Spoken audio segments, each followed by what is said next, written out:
The letter had promised a porch with a view of the mountains. Nora Calloway stood in the middle of Ember Flats' main street and looked for the mountains. They were there, all right, distant and red and enormous, the kind of landscape that made a person feel both small and strangely alive. The kind of view that looked exactly like what a man might describe in careful handwriting to a woman he had never met, hoping the words would be enough to make her say yes. She had said yes. She was here.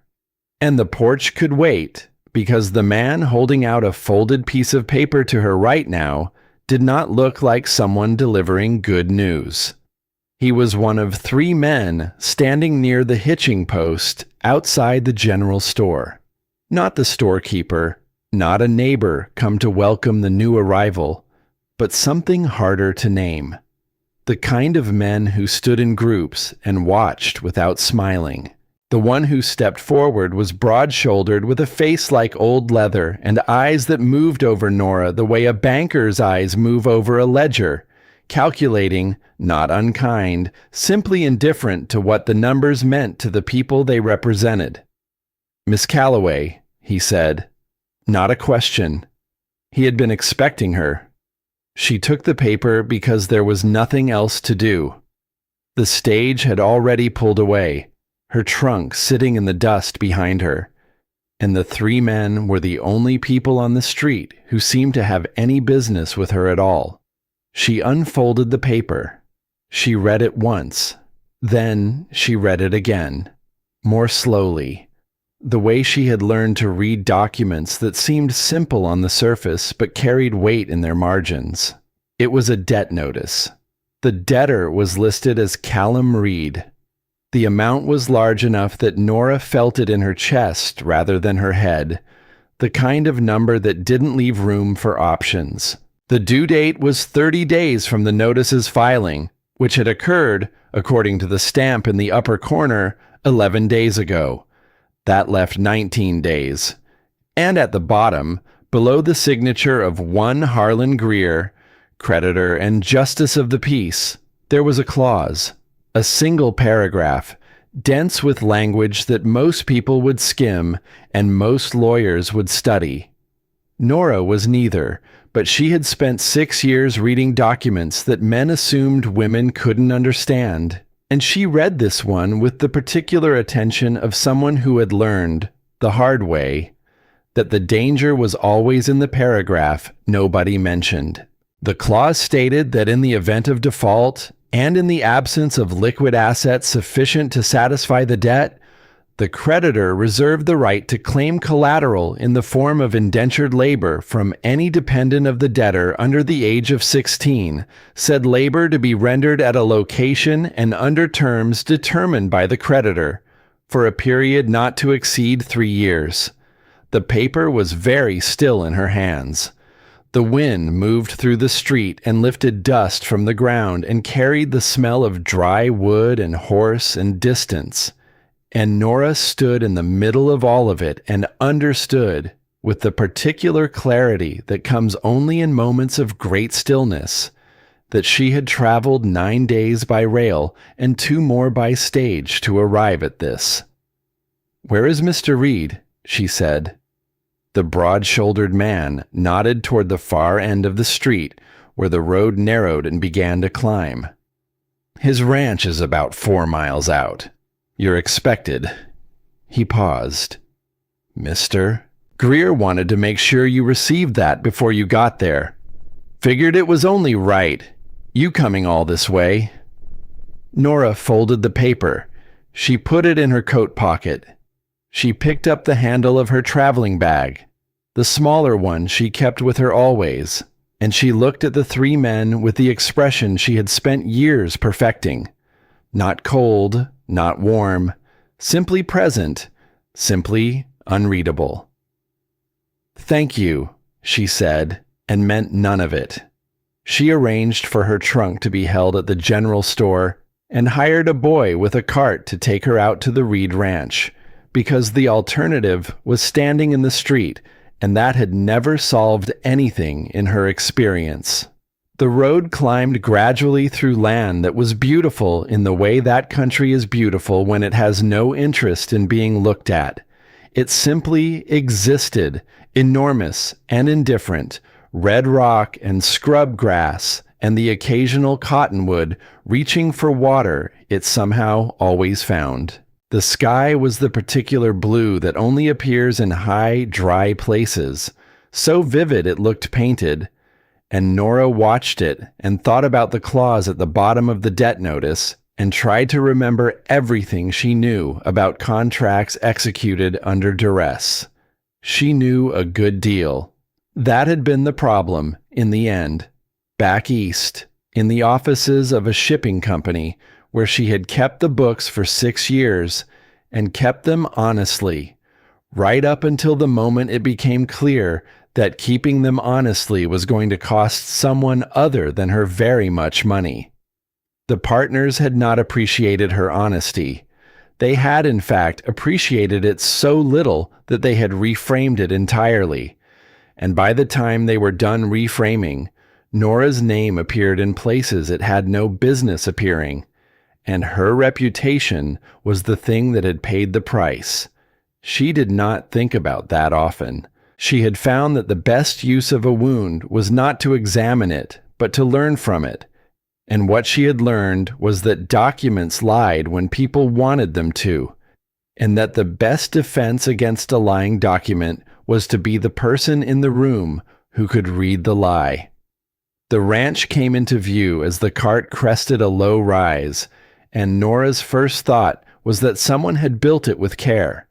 The house was solid, stone foundation and good timber, a porch running along the front the way the letter had described, the mountains visible beyond it in the late afternoon light exactly as promised. There was a barn set back, and to the left, a corral with several horses moving in it, a chicken yard, a garden that needed attention but hadn't been abandoned. It was the kind of property that spoke of someone who had made plans and then run out of something, time or money or hope, before the plans were finished. The argument was already happening when they pulled up. 2 men stood near the fence at the edge of the yard, and the word argument was perhaps generous. It was more that one man was talking and the other was not. And the silence of the one who was not talking was doing more than the words of the one who was. The talking man was compact and sharp-featured, well-dressed for a frontier town, the kind of well-dressed that announces itself. The silent man had his back partly to the road, so Nora saw him in pieces, the set of his shoulders, which was the set of someone who had been having this conversation for a long time and was finished with it. The way his hands stayed loose at his sides, not reaching for anything, not threatening, but not retreating either. The cart stopped. The well-dressed man looked up. The silent man turned. Callum Reed was not what the letters had led her to expect. And the letters had not led her to expect much, because he was not a man who wrote about himself. He had written about the land, about the work, about what he wanted for his son. He was tall and lean in the way of men who work outdoors without thinking about it, dark-haired going gray at the temples, with a face that had been shaped by weather and something that was not quite grief, but lived in the same neighborhood. He looked at her with eyes that were a complicated shade of brown, and for a moment neither of them spoke. The well-dressed man smiled. "Miss Calloway, I'm Harlan Greer. Welcome to Ember Flats." He said it the way a man says welcome when what he means is that he has been waiting for you, and not in the way that is kind. "Mr. Greer." She climbed down from the cart without waiting for help. "I received your document." "Good. I wanted to make sure there were no misunderstandings." He had the smooth, considered manner of someone who had practiced reasonableness until it became indistinguishable from the real thing.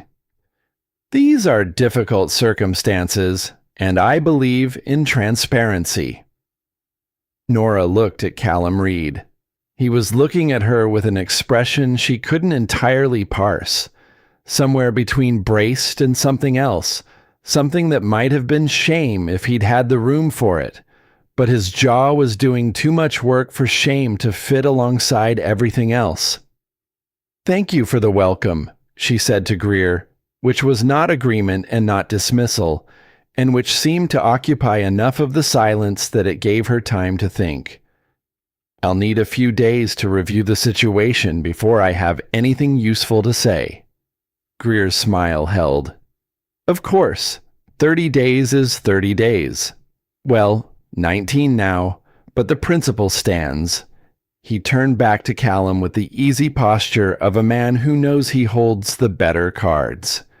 "Reed, we'll speak again."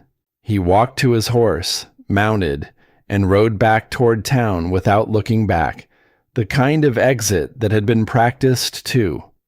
Nora watched him go. The cart driver mumbled something about needing to get back before dark, and she paid him from the small purse she kept in her coat. And then it was just her and her traveling bag, and Callum Reed standing in the yard of a ranch that felt, in the long quiet after the hoofbeats faded, like it was holding its breath. "You read it," Callum said. "Not a question either." "I read it." "Then you know what it says." "I know what it says." He looked away, toward the mountains, which had gone amber in the dropping light. His jaw worked. "I didn't tell you in the letters because I thought I'd have it resolved before you arrived. I thought—" He stopped, started again. "You have every right to go back. I'll cover the stage fare. There's no obligation." The word obligation landed oddly in the yard between them, a little clumsy, a little honest. Nora looked at the house, at the porch with the view he had described so carefully in letter after letter, at the garden that needed work, and the fence that needed one post replaced, and the barn where she could hear a horse moving in its stall with the comfortable rhythm of an animal that felt safe. Then she looked back at Callum Reed, who was still facing the mountains as if he couldn't quite bring himself to look at her while he was saying the hard thing. "The clause at the bottom," she said. "The one about the collateral." His shoulders dropped slightly. Just slightly. "Yes. That's your son. He's 9 years old." The words came out quiet and flat, which was not the same as calm. "His name is Eli."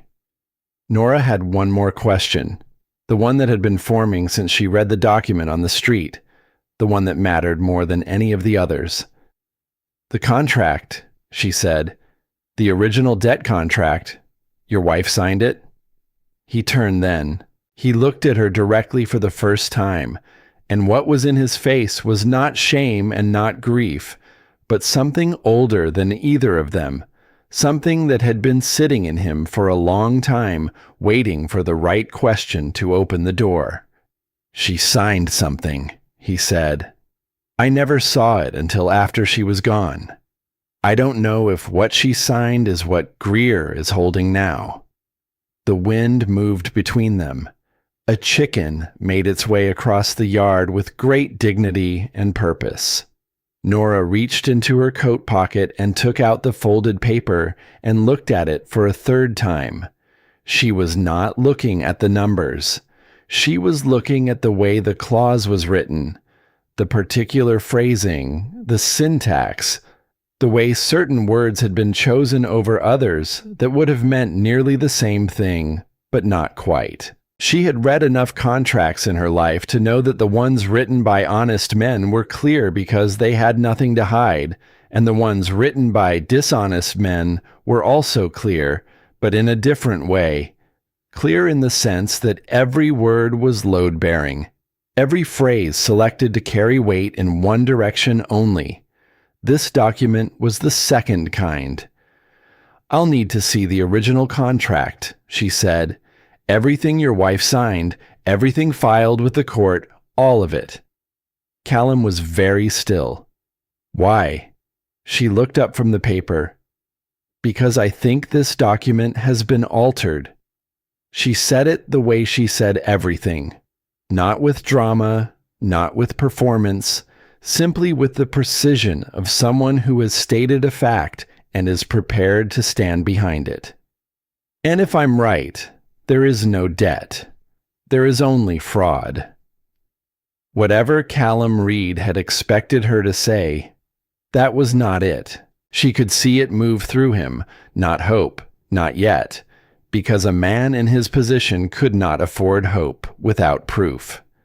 But something shifted, some calculation behind his eyes, some door that had been closed opening an inch. From the corner of the house, movement. Nora turned. A boy stood in the shadow where the porch met the wall, watching her with the particular intensity of a child who has learned that the world contains real dangers and has decided that the best response is to understand them rather than look away. He was dark-haired like his father, slight, with serious eyes, and the kind of stillness that doesn't come naturally to 9-year-olds, but gets learned fast when circumstances require it. He had clearly been there for some time. He had clearly heard most of what had been said. He did not come forward. He did not retreat. He simply looked at her with those serious eyes and waited to see what she would do next. Nora held his gaze for a moment. Then she turned back to Callum. "Show me the paperwork," she said. "All of it, tonight." Callum looked at his son. Eli gave nothing away, no signal, no reaction, just that steady watching. Then Callum looked back at Nora, and he nodded once, slowly, the way a man nods when he has run out of better options and finds, to his own surprise, that the option remaining might not be as poor as he had feared. They went inside. The house was clean in the way of places that are maintained by someone who has learned to maintain things alone. Functional, without warmth, every object in its correct place, and none of them speaking to each other. A kitchen with a good iron stove, a main room with a stone fireplace, and a table large enough for 3. 2 doors leading to what she assumed were bedrooms. A narrow set of stairs going up. On the wall beside the fireplace, a small framed picture, too far away to make out clearly in the low light. But she noticed it the way she noticed everything, filed it away, and kept moving. Callum brought out the papers from a wooden box he kept in the desk drawer. He set them on the table and stepped back, as if giving her room, as if proximity would be presumptuous. Nora sat down and laid out the documents in the order she wanted them. The debt notice first, then the filing receipts, then the older papers, the ones that predated the debt, the records of the land purchase and the livestock registry and the household accounts. Eli came in quietly and sat at the far end of the table. Callum looked at him. The boy looked back. Some agreement passed between them that Nora didn't have enough context to read yet, and then Eli folded his hands on the table and watched Nora work. She worked for a long time. The light outside went from gold to orange to the soft gray of early evening, and Callum lit the lamp without being asked and set it near her right hand, and she murmured a thank you without looking up. And somehow that small exchange, the lamp, the thank you, the way it required no explanation, established something, a kind of grammar for how they might coexist, a way of being in the same space without it costing either of them more than they had to spend. What she found in the documents took another hour to understand fully, because she didn't want to be wrong. She had been wrong before. Or rather, she had been right before, and had the right weaponized against her. And she had learned from both experiences that certainty was not the same as correctness, and that correctness required more than instinct.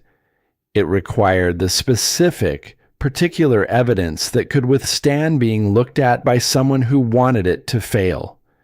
She found that evidence. It was in the dating of the documents, in the sequence of signatures, in one very specific notary mark that appeared on the debt contract, but not on any of the other documents filed through the same office in the same period.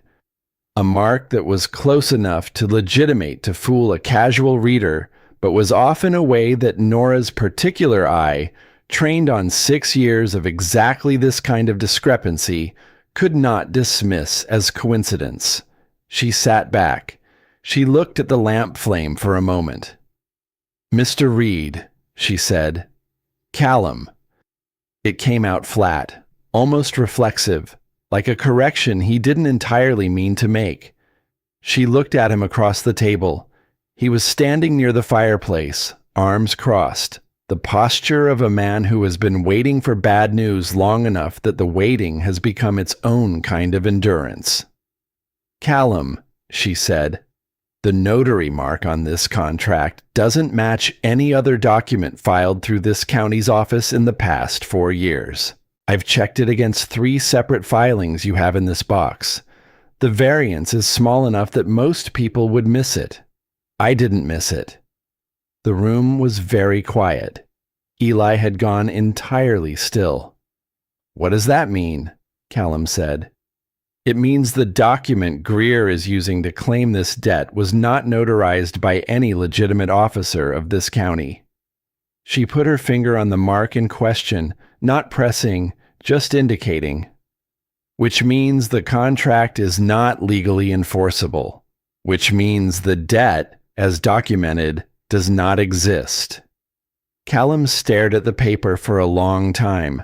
She could see him working through it, not the legal reasoning, which was hers to carry, but the human meaning of it, the size of what it represented, the gap between the 19 days he'd believed he had, and the possibility she was now laying in front of him. "Can you prove it?" he said. "I can build a case," she said. "I can't prove it alone. I'd need access to the county filing records, and I'd need someone who knows this area and this man's history better than I do." She paused.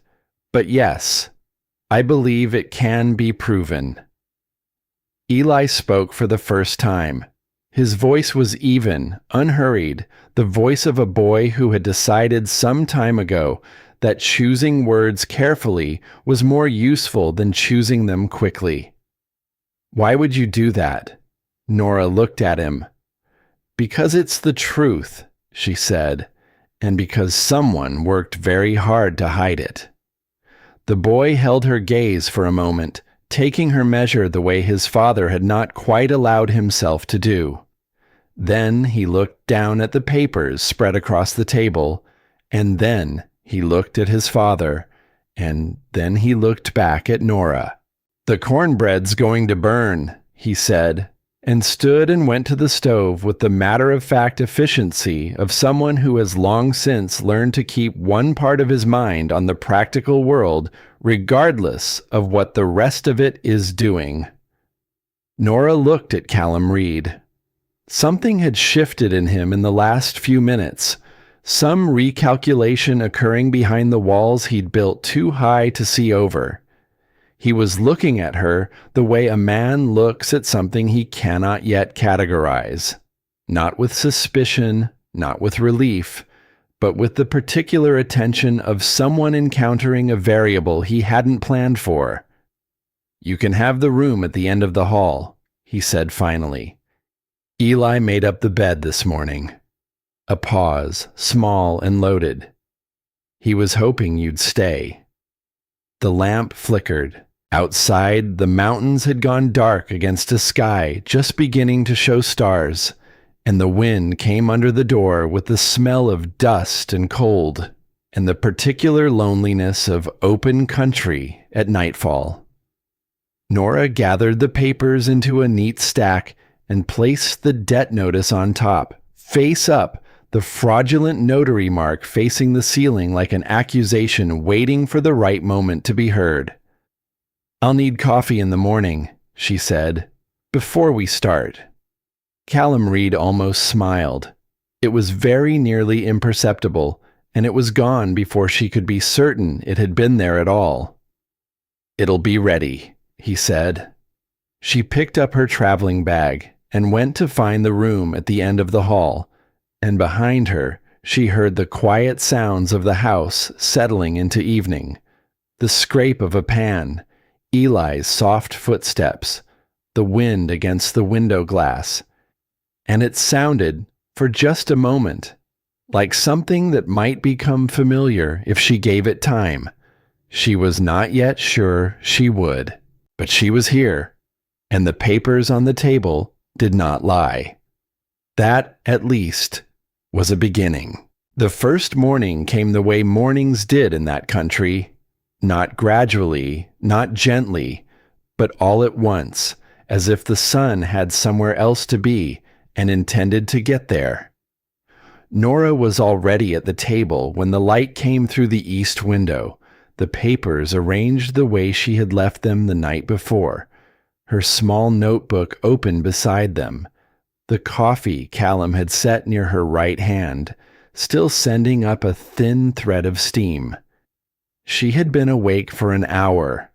She had not slept well, not from anxiety, or not only from anxiety, but from the particular restlessness that came when her mind found a problem worth solving, and declined to let it go until morning gave her the tools to work with.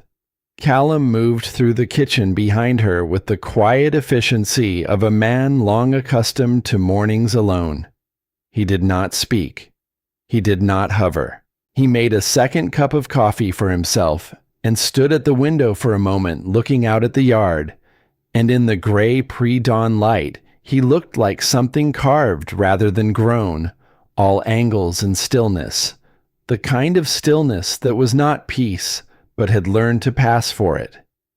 Eli came down the stairs at the same time as always, which Nora would come to understand was exactly 10 minutes after the light changed, because Eli Reed was, among other things, a child who had developed a precise internal relationship with time.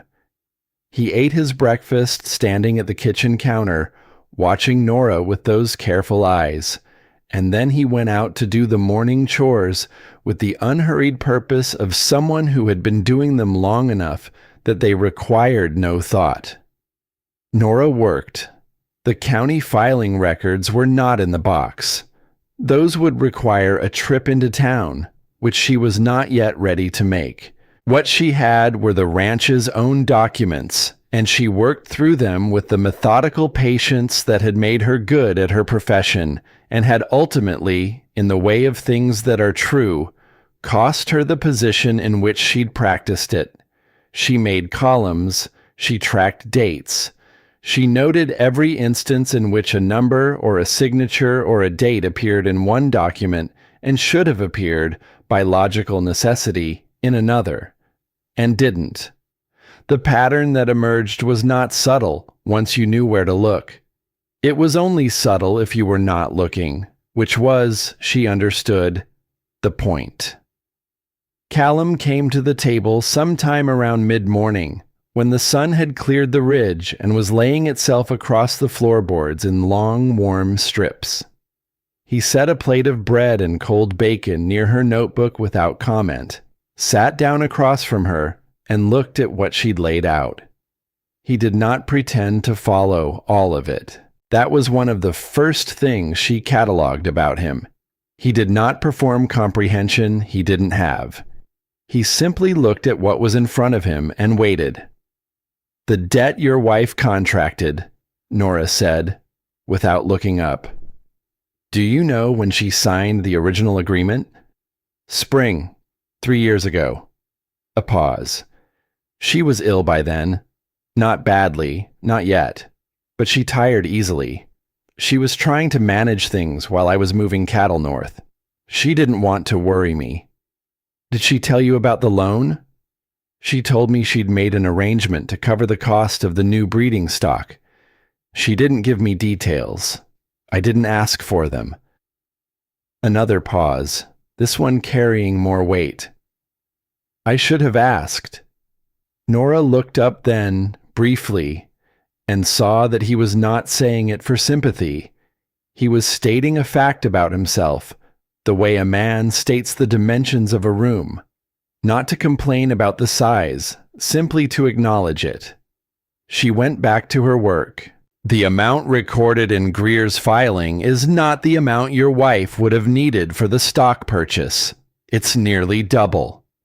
Callum was very still, which means either the terms of the loan changed between the signing and the filing, or the amount recorded in the filing is not the amount of the original contract. She set down her pen. Both possibilities involve the document being different from what your wife agreed to. One is exploitative. The other is fraud. And the notary mark. The notary mark tells us which one it is. He was quiet for a moment. Outside, she could hear Eli moving around the yard, the sound of the water pump, the chickens asserting their general dissatisfaction with the morning. How long will it take, Callum said, to build what you need? That depends on what the county records show. I need to see the filing office's copies, the originals, not transcriptions. I need to find out who notarized the documents that are legitimately filed through that office and compare their marks to what's on this contract. She picked up her pen again. And I need to know more about Greer. How long he's been here, what else he holds, whether there are others. Callum's jaw tightened. There are others, he said. 2 families that I know of. The Aldrich place went under 18 months ago. Greer bought it at a fraction of value. He looked out the window. Warren Aldrich moved his family to his brother's place 2 territories over. Never said why. Nora made a note. I'll need to talk to him eventually. That'll take time we don't have. Then we start with what's here. She looked up again, and this time held his gaze long enough to make the next part clear. I need your trust, Callum, not your faith. I haven't earned that, and I'm not asking for it. Just your trust that I know what I'm doing with documents. Can you give me that? He looked at her for a long moment. His eyes moved over her face the way they had the evening before. Not unkindly, not with suspicion, but with the particular attention of someone reading conditions. Weather. Ground. The thing in front of him and what it might do. Yes, he said. And then, because he was apparently a man who said what he meant and stopped when he was finished, he said nothing else. She went back to work. He went back to the ranch. The morning settled into a shape. It was Eli who showed her where the county road forked 3 days later, when she finally made the trip into Ember Flats. He sat beside her on the seat of the small wagon with the ease of a boy who had made this drive many times, pointing out landmarks with the economy of someone who understood that direction giving did not require decoration. That cottonwood marks the boundary of our land. The ridge on the left is called Sorrow's Back, though he could not explain why. It was simply what people called it. The building with the green door in town was the filing office, staffed by Percy, who handled the stored records, while Philby, the county clerk proper, managed official filings from the adjoining room. Percy was thorough, but slow. Is today Thursday? Nora asked. Yes. Good. Eli looked at the road ahead. What are you looking for in the records? Evidence that the document Greer filed doesn't match the document your mother signed. He absorbed this the way he absorbed most information, without visible reaction, filing it somewhere internal for later examination. She was careful, he said after a moment. My mother. She kept records of everything. She had a ledger book she kept in the kitchen drawer. A pause. It was gone after she died. I looked for it. Nora kept her eyes on the road, but something in her chest went quiet and attentive. Gone how? It was there the week before she passed. It wasn't there after. He said it without accusation, without drama, simply as a fact that had troubled him for a long time, and that he had carried alone because there was no one to tell it to who would know what to do with it. She made a mental note and did not write it down because some things were not for paper yet. Percy at the filing office was indeed thorough and indeed slow, and he was also, Nora quickly understood, not entirely comfortable with a woman requesting access to filed contracts on her own recognizance without a male representative present. She handled this the way she had always handled it, not with argument, because argument raised walls, but with the particular combination of precision and patience that made obstruction more trouble than cooperation.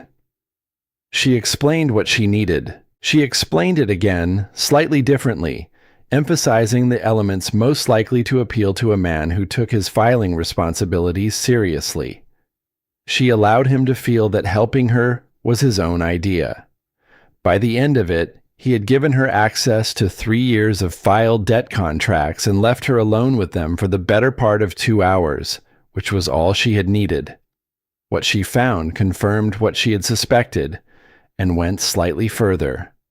The notary mark on Callum's debt contract appeared on one other document in the filing office's records. A property transfer from 14 months ago, the Aldrich land, the sale that had moved a working family off their ranch and handed it to Greer at a price that made sense only if you assumed the transaction had not been entirely voluntary.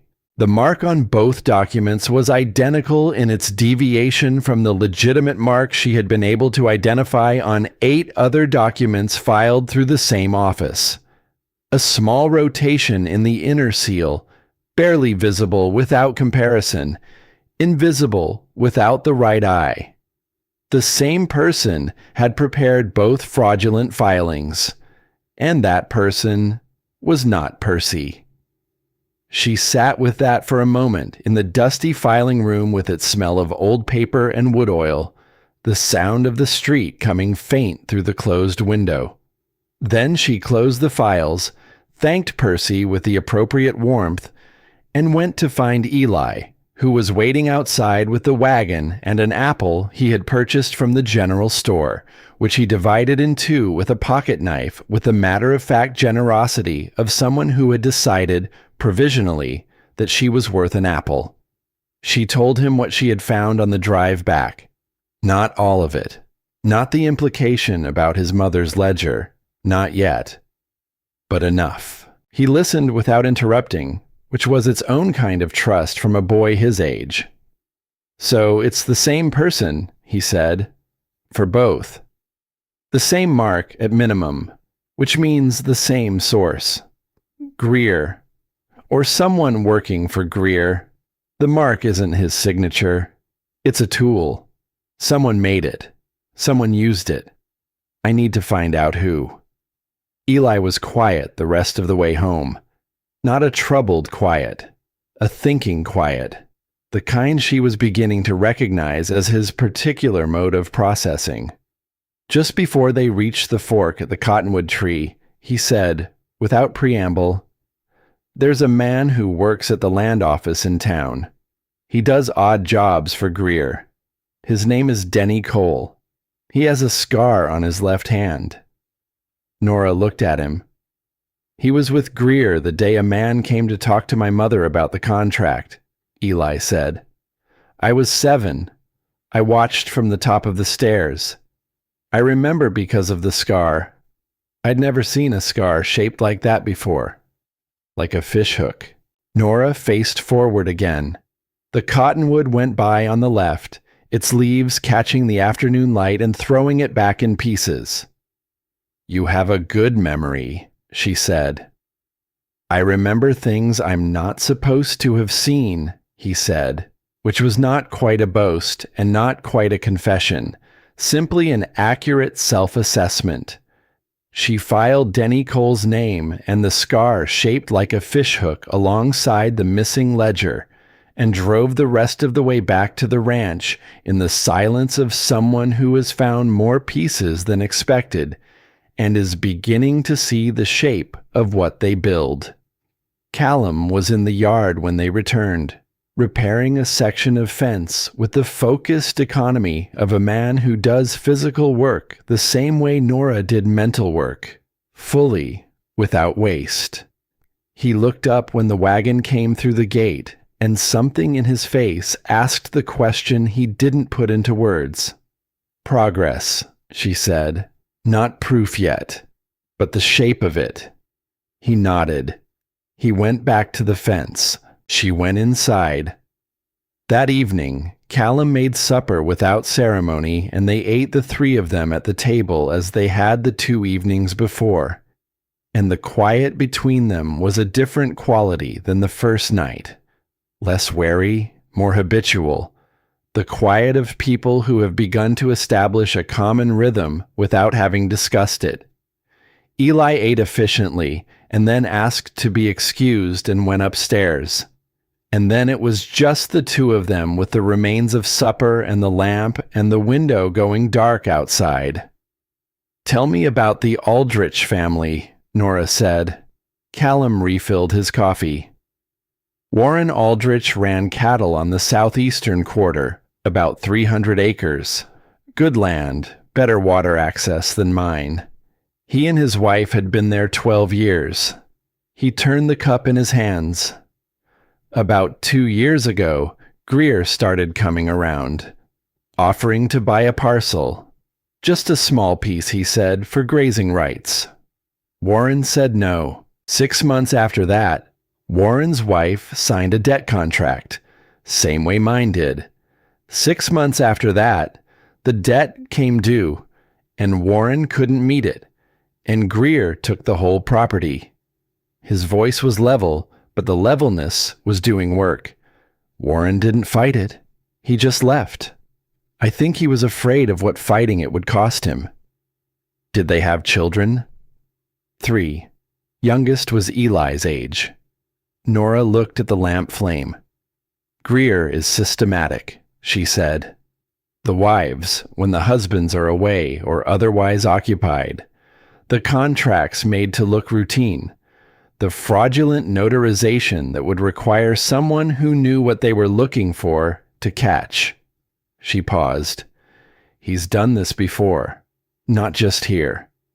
Callum looked at her. "How do you know?" "Because this is too practiced to be improvised. The false mark is too consistent. Someone learned how to do this. They refined it somewhere, on someone who couldn't or didn't fight back."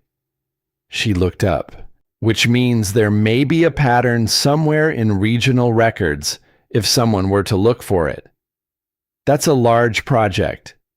"Yes, but I only need what's here to break this particular contract. The larger pattern is for someone else to find, someone with the right authority. My job is narrower." She folded her hands on the table. "I need to find Denny Cole." Callum went very still. "Where did you hear that name?" "Eli told me. He was present the day Cole came with Greer to see your wife." For a moment, Callum said nothing. His expression moved through something she couldn't entirely read, not surprise or not only that. "He never told me that," he said quietly. "He was 7, Nora said, and he's been carrying it alone." The lamp flame moved in a draft from somewhere. Callum looked at the ceiling for a moment, and in the line of his throat and jaw there was something that was not quite grief and not quite guilt, but was assembled from the same materials. His son had watched from the top of the stairs and understood something was wrong, and had held it for 2 years without anyone to give it to. "Cole works odd jobs in town," Nora said, giving him a moment to collect himself by giving him information to focus on. "He has a scar on his left hand. I need to see that scar. and I need to talk to him somewhere Greer won't know about it. Callum came back to the practical, the way she was beginning to understand he always did, not because the emotional was lost on him, but because action was the only language he trusted himself with when the emotional got too close. There's a supply run. Wednesday mornings. Cole usually drinks at the back of the saloon until noon. He's not a complicated man. A pause. He's not a bad man either. I think he does what Greer tells him because he doesn't know how to stop. Men who do wrong for reasons they've convinced themselves are understandable, Nora said, are often the most useful witnesses because they want to believe they can still be the other kind of man. Callum looked at her. You've done this before. It was not quite an accusation, not quite a question. Something in between, leaning toward respect, which she received without displaying too much of her reaction to it. I've read enough documents prepared by dishonest people to know how they think, she said. And I've sat across from enough people who sign those documents to know what it costs them. She stood and began to clear the dishes. Wednesday, then. Wednesday, he said. He did not move to help her with the dishes, but he also did not leave, which she was beginning to understand was a form of company. His presence in a room without demand or expectation, simply there, simply warm in the way that a good stove is warm, functional and real and without ornamentation. She washed. He sat. The wind came up outside.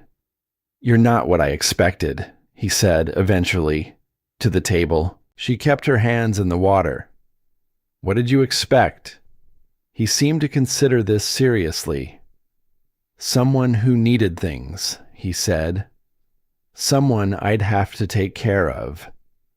She thought about the 6 years at the shipping office, the contracts she'd read and the ones she'd been handed and told to sign, and the moment she had understood, with the particular clarity of someone who has been naive in an intelligent way, that her honesty was only an asset until it became an inconvenience to someone more powerful. She thought about packing a traveling bag and choosing, from the small stack of letters she had received in response to her own careful advertisement, the one from a man who wrote about his land and his son, and did not mention himself at all, which had seemed to her then, and seemed to her still, like the most honest thing a person could do. I need things, she said. Everyone needs things. She rinsed a cup and set it to dry. I just don't need someone else to get them for me. Callum was quiet. Then, no, I can see that. The next morning, Nora found something she had not looked for. She had gone back to the box of documents before breakfast, following a thread from the night before, a question about the dating sequence that hadn't resolved itself while she slept. She was moving through the older papers, the ones from before the debt, when a folded page slipped from between 2 registry documents and landed on the floor. It was different from the other papers, smaller, personal, written in a hand that was not Callum's, rounder, more compressed, the hand of someone who had learned to write in conditions where space was limited. She picked it up. She did not read it. She held it for a moment, aware that she was holding something that was not hers, something that had been private, and that reading it required a decision. She heard Callum's step on the stairs. She set the paper on top of the box, in the open, where he would see it. He came into the room and stopped when he saw it. He crossed to the box and picked it up and looked at it for a long moment, and something moved across his face that she looked away from, because some things are not for other people to witness, even when they are standing in the same room. It's her handwriting, he said. I know. I didn't read it. He was quiet for a long time. When he spoke again, his voice had a roughness to it that hadn't been there before. Not anger, not grief, but the sound of something being said through a space that had been kept closed for a long time. "She was trying to protect us," he said. "That's what she was always doing. That's what she was doing when she signed whatever Greer put in front of her. She thought she was protecting us." Nora said nothing. Sometimes the right response to a true thing said aloud is simply to let it be true. He folded the paper and put it in his shirt pocket, close to him, and then he looked at Nora with the expression she was beginning to recognize as his version of openness. Not warmth exactly, not yet, but the thing just before warmth, the decision to allow it. "Thank you," he said, "for leaving it. It wasn't mine to read." "No," he said, "but it was yours to take. You could have used it." She looked at him steadily. "I don't use people," she said. "I use documents." He almost smiled again. It was marginally more visible than the first time.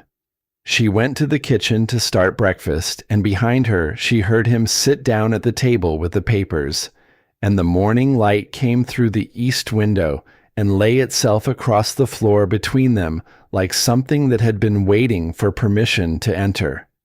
3 days before Nora intended to approach Denny Cole, Harlan Greer came to the ranch. He came alone this time, which was somehow worse than coming with men. It meant he was confident enough not to need them. He sat his horse at the gate and called out, and Nora was the one who came to the door, because Callum was out in the far pasture, and Eli had gone with him, and she had been alone in the house with the documents and the morning and the quiet that had begun, in a way she had not entirely planned for, to feel like her own. Greer looked at her with the same smooth, considered pleasantness as before. "Miss Calloway, I'd hoped to find Reed." "He's working," she said. She stayed in the doorway. "Of course he is." Greer looked out at the land with the expression of a man taking inventory. "It's good land. It's a shame about the situation." He looked back at her. "You've been spending a good deal of time with those papers of his." There was no way he should have known that. The knowledge of it moved through her like cold water, precise and clarifying. He had someone watching the ranch, or someone in town who had seen her at the filing office and reported back. Either way, he knew more than he should, which meant she had less time than she had thought. She kept her face entirely still. "I keep busy," she said. "A woman with your background," Greer said pleasantly, "must find ranch life quite a change." He let the word background settle between them, let her feel the weight of it, the implication that he knew what the word contained. "I hope the adjustment hasn't been too difficult." "I find I'm well suited to it," she said. He looked at her for a moment longer than was strictly social. His eyes were the pale gray of something that had never been warm, and in them she could see the calculation.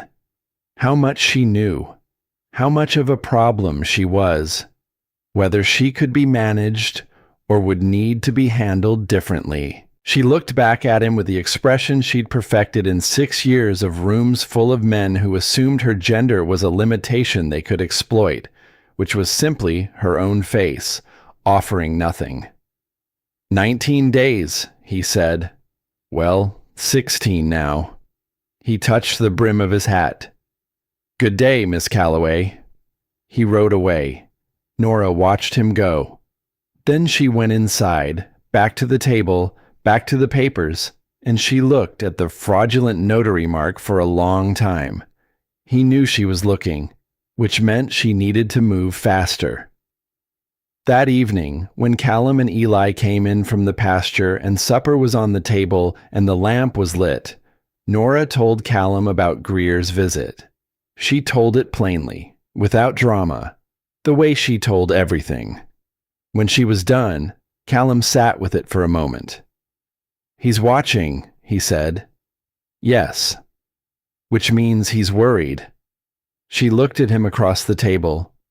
"Yes," she said again. And something passed between them in that single syllable, a shared understanding, a mutual recognition of what worry on Greer's part meant for them, which was that they were closer to the truth than he found comfortable, which was the first genuinely good news they'd had.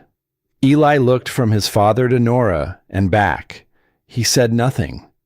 But for the first time since she'd arrived, the expression on his face was something she could name without hesitation. It was cautious, provisional, fragile around the edges. But it was hope. The lamp held.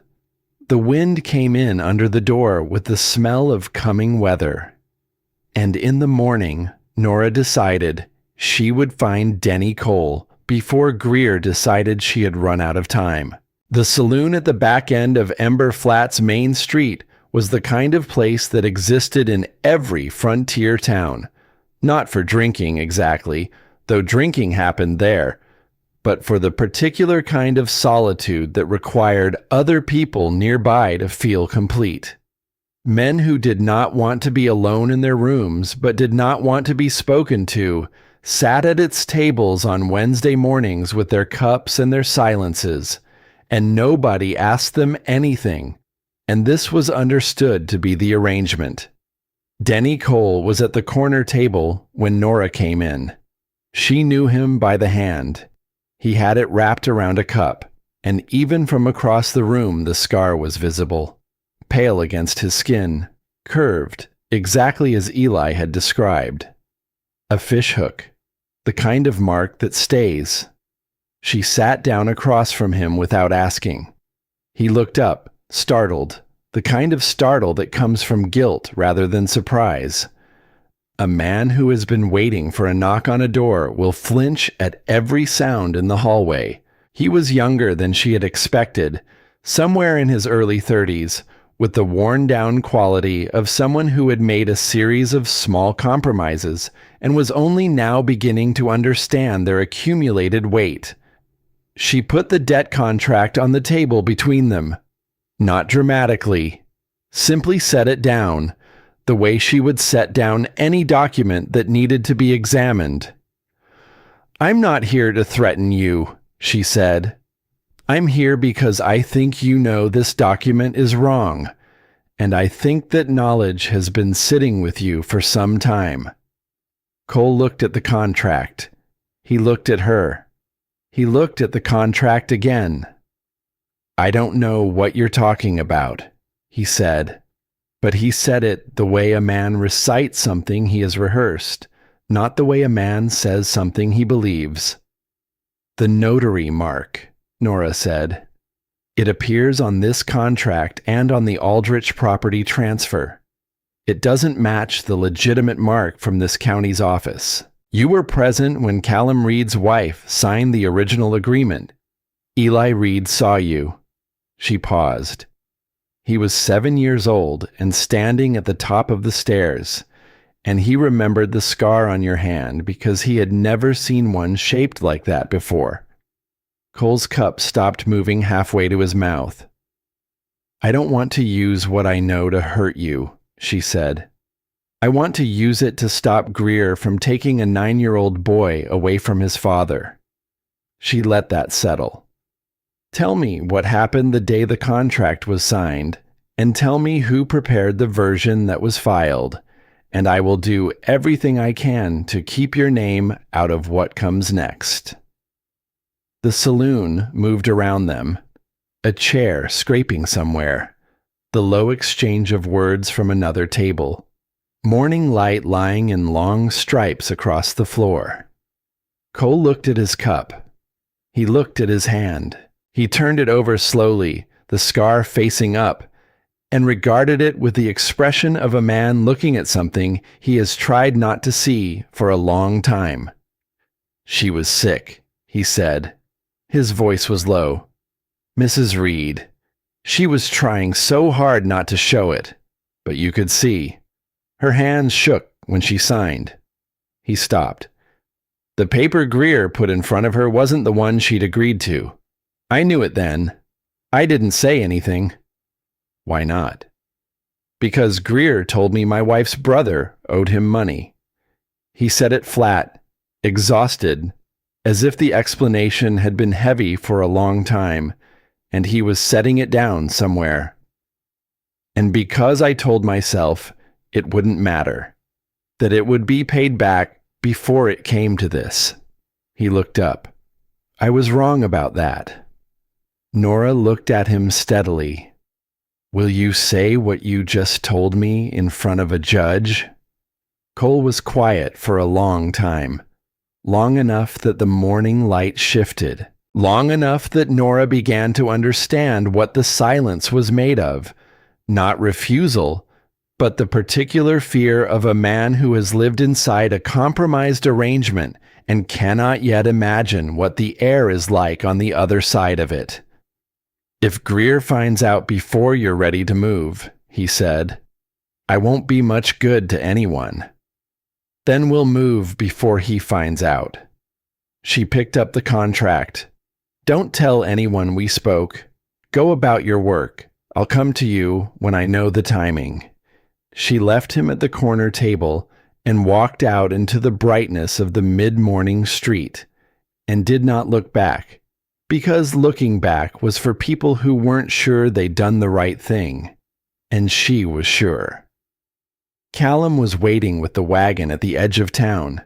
He read her face when she climbed up, not her expression, which she kept even, but something else, the quality of her posture, the way she moved when things had gone according to plan versus when they hadn't. He'll testify, she said. Callum let out a breath that was not quite a sigh. He picked up the reins. They rode. The evening that changed things between them arrived 3 days later, unremarkably, in the way that important evenings often do.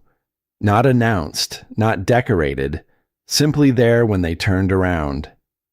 Eli had gone to bed early with a headache, which he reported with the stoic brevity of a boy who considered illness a scheduling inconvenience rather than a cause for concern. Nora had checked on him, cool cloth on his forehead, water on the nightstand, and he had submitted to this with the particular dignity of a child who knows he is being cared for and is trying very hard not to appear to need it. She had sat at the edge of his bed for a few minutes in the quiet, and he had fallen asleep with the ease of someone whose body had decided the matter regardless of his preferences. She came back downstairs to find the main room empty, the lamp turned low, the front door standing slightly open. She went out. Callum was on the porch steps, not in a chair, sitting on the top step with his elbows on his knees and his coffee cup hanging from 2 fingers and his eyes on the sky, which was doing something extraordinary. The kind of sky that appears only in high, dry country on clear nights, so dense with stars it looked less like darkness than like light seen through a very fine mesh. She sat on the step below him, not beside him. There was something about the small physical distance that felt right, that allowed for honesty without requiring the closeness that honesty sometimes made complicated. They sat for a while without speaking. The wind was gentle. Somewhere out in the darkness, a horse moved in the corral, and beyond that, the land was simply vast and silent in the way it was always vast and silent, indifferent to the small human dramas unfolding at its edges. Tell me about the work you did before, he said. The real version. She looked at the stars. I kept books for a shipping company for 6 years. I was good at it. The partners knew I was good at it, which was fine until it became inconvenient. She paused. They were moving money in ways that weren't reflected in the official accounts, not dramatically, Not the kind of fraud that announces itself. The quiet kind, where the numbers almost add up and you have to know exactly what to look for. She turned her cup. I found it. I told one of the junior partners because I thought he could be trusted. He told the senior partners. By the end of the month, the discrepancies in the books were attributed to me. Callum said nothing. He was listening the way he did everything, fully, without interruption, giving the thing in front of him his complete attention. I couldn't prove otherwise. They had time to prepare, and I didn't. My name was in the records in the wrong places before I understood what was happening. She stopped. So I left. I had some money saved and a reasonable skill and no particular reason to stay somewhere that had decided who I was. She looked out at the dark pasture.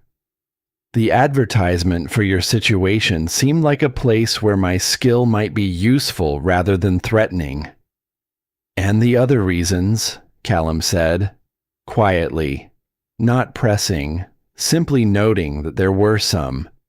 She thought about the small room above a landlady's house, the loneliness of being in a city full of people and belonging to none of them, the advertisements she had read and discarded and read again.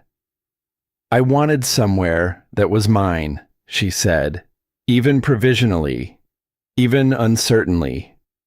A pause. I didn't expect to arrive to this particular set of circumstances. No, he said. I imagine not. He was quiet for a moment. I should have told you in the letters. Yes. I kept thinking I'd resolve it before you arrived. I kept thinking... He stopped, started differently. Elara used to say I had a habit of believing that problems would resolve themselves if I simply worked hard enough, that I treated difficulty the way I treated weather, waited it out, kept moving.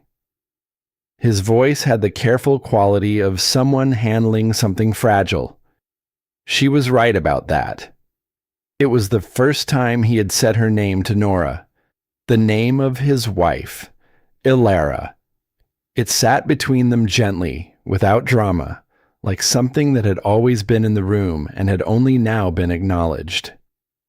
She sounds like she knew you well, Nora said. Better than I knew myself. He turned his cup. She was the one who wanted to come here. I would have stayed further east, built something smaller, safer. She wanted land with room in it. She said she wanted her children to grow up somewhere the sky was big enough to remind them that their problems weren't the largest things in the world. He looked up. Eli has that. She gave him that. Nora looked at the sky. It was, undeniably, very large. She was trying to protect the ranch when she signed those papers, Callum said. I know that. I've known it since I first understood what had happened. She was trying to do the thing I wasn't there to do. And someone put a fraudulent document in front of her, and she trusted it because she had been taught that official documents deserved trust. His jaw tightened.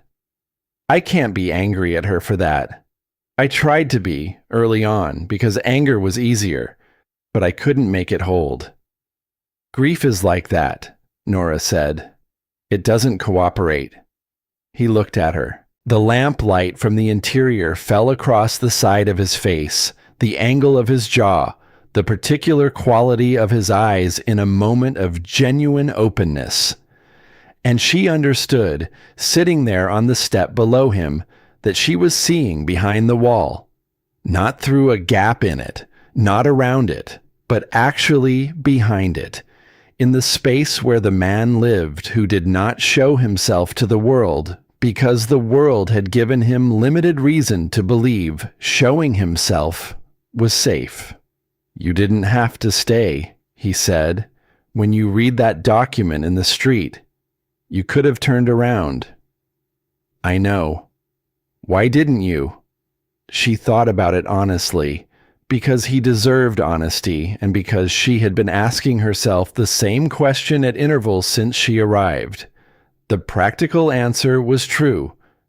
The document was wrong, and she could see that it was wrong. And there was a child at risk. And these things mattered. But the practical answer was not the complete answer, and she had spent enough of her life giving partial truths in the name of self-protection to recognize the habit when it rose in her. Because the document was a lie, she said, and I am very tired of lies winning. He looked at her for a long moment.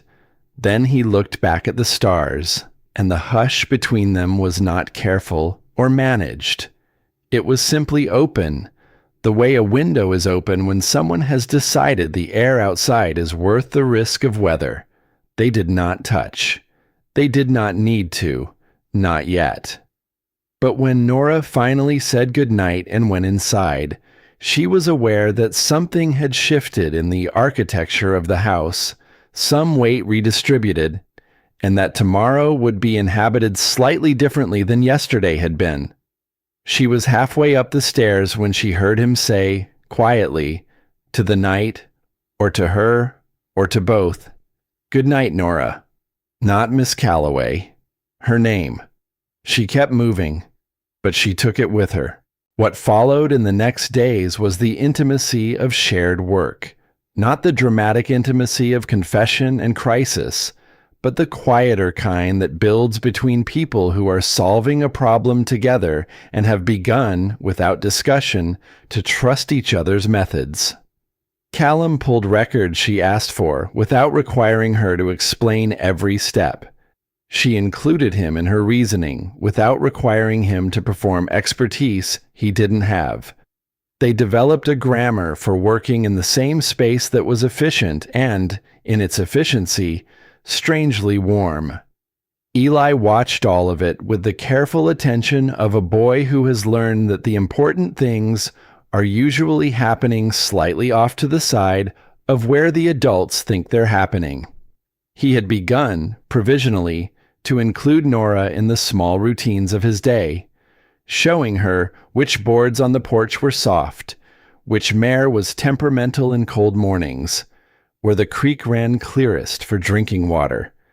It was not affection yet. It was something more considered, a series of small tests, each designed to see whether she would still be there the next morning. She was, every morning. She understood that this was itself a form of answer. On the 6th day after meeting Cole, Nora found the second document. She had gone back through the papers one more time, not because she expected to find anything new, but because she had learned, in 6 years of accounting, that thoroughness required returning to a thing at least 3 times before declaring it finished. The document was folded inside the lining of the wooden box, not hidden exactly, but placed in a way that suggested someone had wanted it separate from the others. Someone who was sorting, who was thinking about what mattered and what needed to be kept apart. It was a letter. The handwriting was Alara Reed's.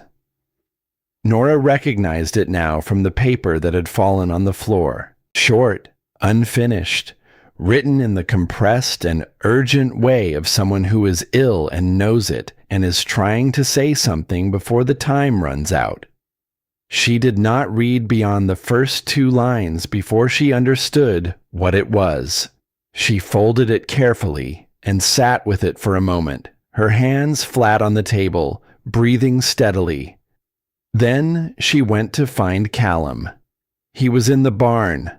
She came to the entrance and waited until he looked up, and then she held out the letter without explanation because there was no way to explain it that would be better than simply letting him see.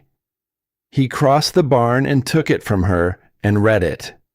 She watched his face in the way she had trained herself not to watch people's faces, carefully, for information she needed, not for the pleasure of it. What moved through him was not readable as any single thing.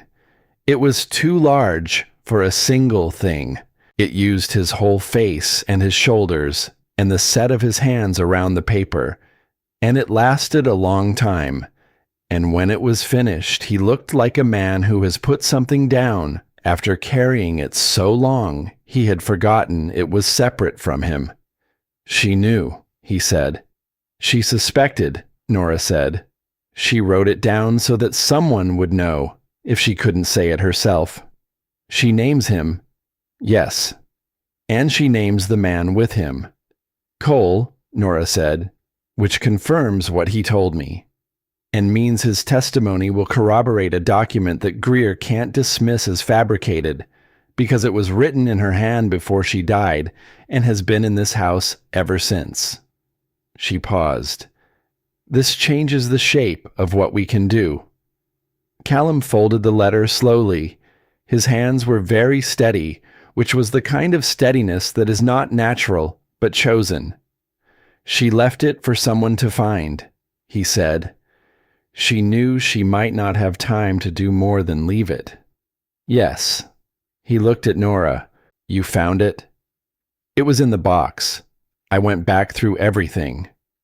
He looked at her for a long moment, with the particular quality of attention that goes beyond practical assessment and enters something else. The kind of looking that acknowledges a person rather than simply registering them. Then he said, "Thank you," in a voice that was not performing gratitude but was made of it, and turned and walked to the entrance of the barn, and stood there looking out at the land, and she let him have that. She was back at the table with her notes when he came inside 20 minutes later. He sat down. He put the letter on the table between them. Neither of them said anything for a moment. Then the smell reached them both at the same time. It was not a subtle smell. Smoke never is in open country where the air is dry and the distances are long, and fire is the thing that every rancher's body is trained to respond to before the mind has formed the question. They were both out of their chairs and through the door before either of them had spoken. The feed storage was burning. It was the smaller structure, set back behind the barn, where Callum kept the reserves for winter. Sacks of grain, dried supplies, the particular stores that meant the difference between a herd that survived a bad winter and one that didn't. The fire was not large yet, but it had a hold, the kind of hold that comes from something accelerant having been added to natural materials, the kind of hold that honest accidents don't produce. Callum ran for the water barrels at the side of the barn. Nora ran for the well. They worked without speaking, the way people work when there is no time for words and none are needed, passing buckets in a line they assembled between themselves, pouring water onto flame and smoke and the destruction of something that had taken years to build. The fire went out. Most of the grain was gone. The structure itself was damaged but standing. They stood in the yard in the aftermath, ash on their hands, the smell of smoke in everything. Callum looked at the storage structure with the expression of a man calculating, not despair, but the clear-eyed arithmetic of loss. Winter was not far. What had burned was not replaceable in time. This was deliberate, Nora said. Yes. He knows we're moving against him. Yes. Callum looked at her. There was ash on his face, a streak of it across his forehead, and his eyes in the firelight's aftermath were very dark and very steady. This is where most people would decide the cost is too high. Nora looked at the burned structure.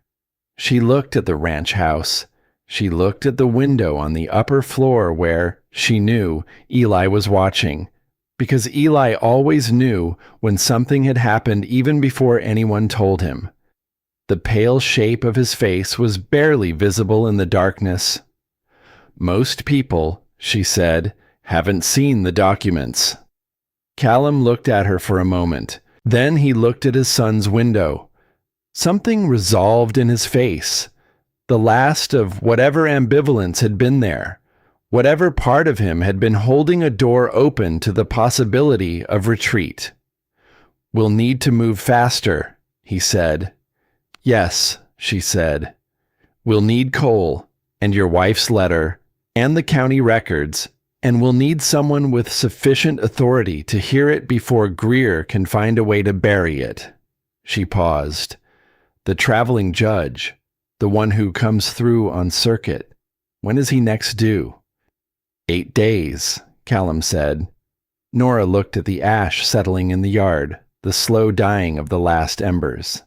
8 days was tight, but it was 8 days, and she had worked with less. "Go check on Eli," she said. He went.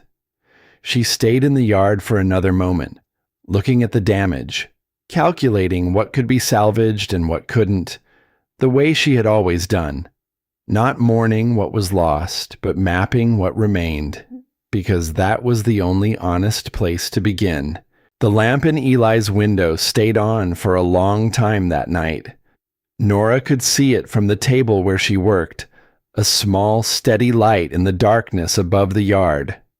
At some point, she heard Callum's voice through the ceiling, low and continuous, the sound of a man talking to his son in the way that fathers talk when there are no words adequate to the situation, and talking itself is the only thing that helps. She did not try to hear what was said. She simply noted the sound of it, the particular frequency of a man finding his way to comfort through the act of being present, and she went back to her documents, and the lamp in the window above stayed on. She worked until the oil in her own lamp ran low. When she finally gathered her notes and prepared to go upstairs, she found on the kitchen table, set there at some point without her noticing, a cup of cold coffee and a slice of bread left from supper. She looked at it for a moment. She did not know when he had put it there. She did not know if he had said anything when he did it to the empty room, or if he had simply set it down and left. She ate the bread and drank the cold coffee standing at the table, and outside the wind moved across the burned ground and carried the smell of ash and coming weather, and she thought about what 8 days could hold when you had the right documents and the right witness and the truth on your side. It was not certainty, but it was enough to keep working. She went upstairs. The light in Eli's room had finally gone out. The house breathed around her in the darkness, timber and stone settling into the night, and somewhere in it the sound of Callum Reed finally sleeping, and the small, quiet fact that she was still here, and tomorrow she would still be here. And the day after that, she intended to be here still. And this was the clearest thing she knew. She went to sleep. The morning after the fire, Callum sent Eli into town. He framed it as an errand, supplies that needed collecting, a message to be left at the general store. And Eli accepted the framing with the careful politeness of a boy who understood that sometimes adults needed to believe their arrangements were more transparent than they were. He packed his bag with the methodical efficiency that was his particular style, checked twice that he had the list Callum had written, and climbed onto the smaller mare without ceremony. At the gate he paused and looked back at the house, and the look he gave it was the kind a person gives a place when they are not certain of finding it the same way upon return. Then he rode, and the sound of hoofbeats diminished down the road toward town, and the ranch was quiet. Callum stood at the fence watching the road for a moment after Eli disappeared. Nora stood beside him. Neither spoke. They had discussed it the night before in the low-voiced, practical way they had developed for discussions that required decisions neither of them entirely wanted to make. Eli would stay with Reverend Marsh and his wife in town until the hearing. He would be safer with distance between himself and whatever Greer decided to do next. This was not a question, but a fact dressed as a plan, and they had both known it since the smell of smoke had reached them across the yard. "He knows why he's going," Nora said. "He knows." Callum turned from the fence. He didn't argue. "No," she said. He wouldn't. They went back to work. The 7 days remaining before the traveling judge's arrival had seemed, the night before, like a manageable count. In the clear light of morning, with the smell of ash still in everything, and the burned shell of the storage building visible from every window on the south side of the house, 7 days revealed its other face, the face of a thing that could be consumed very quickly by the wrong sequence of events.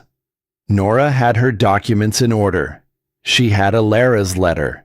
She had the county filing records she had copied by hand at the office, each discrepancy marked in the margin in her small, precise notation. She had Denny Cole's word, which was worth something but not enough on its own. What she needed was a clear line of evidence that a judge arriving without context could follow from beginning to end without losing the thread, and she needed it to be presented before Greer had the opportunity to counterfile, obscure, or simply apply enough local pressure to make the judge incline toward the easier judgment. She worked at the table through the morning. Callum worked outside, repairing what could be repaired from the fire's damage, salvaging the materials that hadn't burned through. They moved in parallel, separated by walls and distance, and there was a particular quality to that parallel work. Each of them aware of the other's presence without requiring it, each drawing something from the knowledge that the other was still there, still moving, still engaged with the problem. At noon, Callum came in and made food, without being asked, set it near her notebook without interrupting, and went back out. She ate without looking up from the pages. At mid-afternoon, she found the gap. It was not a dramatic discovery. It arrived the way most important things arrived in Nora's experience, not as revelation, but as the accumulation of small attentions finally producing a result. She had been cross-referencing the dates on the filing documents against the county record copies she had made, tracking each document through its sequence of preparation, signing, and official filing, when she noticed that the gap between the signing date on the fraudulent contract and its filing date was 4 days longer than any other contract filed through the same office in the same period. 4 days was long enough to alter a document, long enough to replace a page, prepare a fraudulent notary mark, ensure the substituted version was the one that entered the official record. 4 days was, in other words, the window in which the fraud had been committed. A window specific enough that a judge could hold it in his mind and examine it. Not a vague allegation of wrongdoing, but a precise and demonstrable interval between what had been signed and what had been filed. She sat back and looked at what she had assembled, laid out across the full width of the table in the order she would present it. Beginning to end, it held. Each element supported the next. Each gap in the sequence had at least 2 corroborating pieces: the document evidence, and either Cole's testimony or Alara's letter, and in 3 instances, all 3. It was enough, not more than enough. There was no such thing as more than enough when you were arguing against a man with Greer's kind of local authority, but enough. She was still sitting with this assessment when she heard the horse in the yard. Not Callum's. The sound was wrong. Too many hooves, more than one animal. She went to the window. 3 riders. Not the same men as before. Different faces, but the same quality about them. The particular quality of men who have been hired for a purpose rather than arrived at one by choice. They were dismounting at the gate with the ease of people who have been told they are expected. Callum came around the side of the barn and stopped. The lead rider, a wide man with a red beard and the weathered look of someone who spent most of his time outdoors doing things he preferred not to describe, held out a folded document. Read, "Mr. Greer asks that you review this and respond by end of day." Callum did not reach for the paper. "Leave it on the fence post." The rider set it on the fence post. He looked at the house, at the window where Nora was standing. He did not look away quickly enough. Then the three of them remounted and rode back toward town, and Callum waited until they were out of sight before crossing to the fence and taking the paper. He read it. Then he came inside and set it on the table in front of Nora. It was a court motion. Greer had filed an emergency petition with Philby, the county clerk, invoking a provision that allowed for provisional enforcement of a debt judgment in advance of formal hearing when the creditor could demonstrate imminent risk of asset dissipation. The language was dense, but the meaning was plain. Greer was claiming that Callum, aware of the pending judgment, was taking steps to remove or hide assets. And he was asking the clerk to authorize provisional seizure of the primary collateral listed in the contract. Eli. He was asking for provisional custody of Eli, not in 7 days. By end of day tomorrow. Nora read the document twice. The second reading confirmed what the first had told her. It was technically constructed, built on procedures that existed and provisions that were real, manipulated in the way that a skilled and unscrupulous hand could manipulate legitimate frameworks. It would not survive scrutiny. But it did not need to survive scrutiny by tomorrow evening. It only needed to exist long enough to be executed. She set it down. She looked at the wall for a moment. "He knows about the judge," she said. "He knows I know about the judge," Callum said. He was standing at the window, his back to the room, and the line of him was very still in the particular way that stillness sometimes precedes movement that cannot be taken back. "He's moving before we can get there. He's filing with the clerk, not the court. Philby can issue provisional orders, but they're challengeable." She was already thinking through the sequence, the counter moves, what was available, and what the timing permitted. If I can get a written challenge filed before the clerk executes the order, it freezes the provisional custody until the judge arrives. Can you do that by tomorrow morning? I can write it tonight. Filing it is another matter. She looked up at him. The clerk opens at first light. If someone is there with the challenge when the office opens, before Greer's people arrive to confirm the execution, there may be a window. Callum turned from the window. I'll be there at first light. It has to be filed correctly. The form matters. If it's rejected on a technical ground, we lose the window. She paused. I'll come with you. He looked at her.